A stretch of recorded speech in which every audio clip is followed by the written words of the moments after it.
नमस्कार, मैं हूं राहुल शर्मा। आप देख रहे हैं एसपीएन न्यूज। स्वागत है आप सभी का आज की इस बड़ी खबर में। और बड़ी खबर की शुरुआत हम यहां पर करेंगे उपराष्ट्रपति चुनाव से।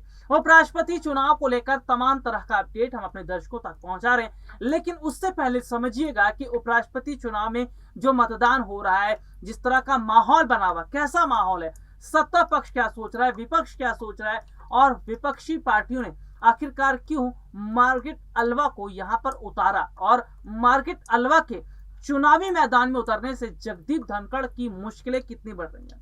दरअसल समझने की कोशिश कीजिएगा कि जो मार्गारेट अलवा है वो एक महिला है, कई पदों पर वो काम कर चुकी हैं, कांग्रेस में बड़ी जिम्मेदारियों को संभाला। इसके साथ ही हम ये देख रहे हैं कि विपक्ष भी अब बहुत सोच समझकर अपने कैंडिडेट को उतार रहा है, क्योंकि राष्ट्रपति चुनाव में जिस तरह से यशवंत सिन्हा को उतारा गया, विपक्ष उनको सपोर्ट कर रहा था, विपक्ष का समर्थन मिल रहा था।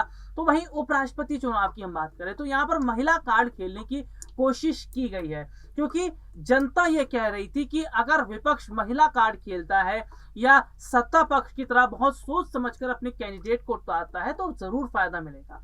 हालांकि अब देखना होगा कि विपक्षी पार्टियों ने मार्गारेट अलवा को उतार तो दिया है, तो मार्गारेट अलवा के उतरने से कितना बड़ा फायदा विपक्ष को होगा ये तो चुनाव के नतीजे तय कर देंगे। ये तो चुनावी नतीजों से पूरी तरह से पिक्चर साफ हो जाएगी। लेकिन यहाँ पर जिस तरह से हालात ये बने हुए हैं और जिस तरह से स्थिति बनी हुई है वो ये है कि विपक्ष अब हार मानने के लिए तैयार नहीं। अभी हाल ही में हमने देखा कि विपक्षी पार्टियां किस तरह से जान फूंकने का काम कर रही। कांग्रेस पार्टी की बात कर लेते हैं।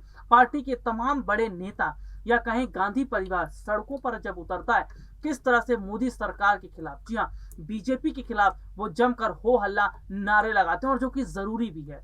विपक्ष को लगातार सत्ता पक्ष दबाने का काम कर रहा है। प्रियंका गांधी का सड़कों पर उतरना, राहुल का सड़कों पर उतरना, सोनिया गांधी का सड़कों पर उतरना, इससे कांग्रेस पार्टी में एक जान आ गई है, जान फूंकने का काम किया गया है। और सीधे तौर पर हम देख रहे हैं कि कांग्रेस पार्टी जिस तरह सड़कों पर उतरी है, इसका बहुत बड़ा फर्क आगामी समय के चुनाव में होगा।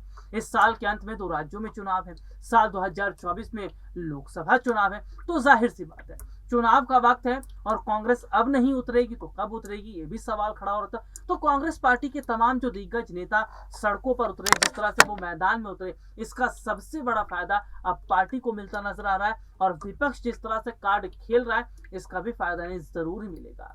आज के लिए इतना ही, आपसे फिर दोबारा मुलाकात होगी, तब तक के लिए इजाजत दीजिए, नमस्कार।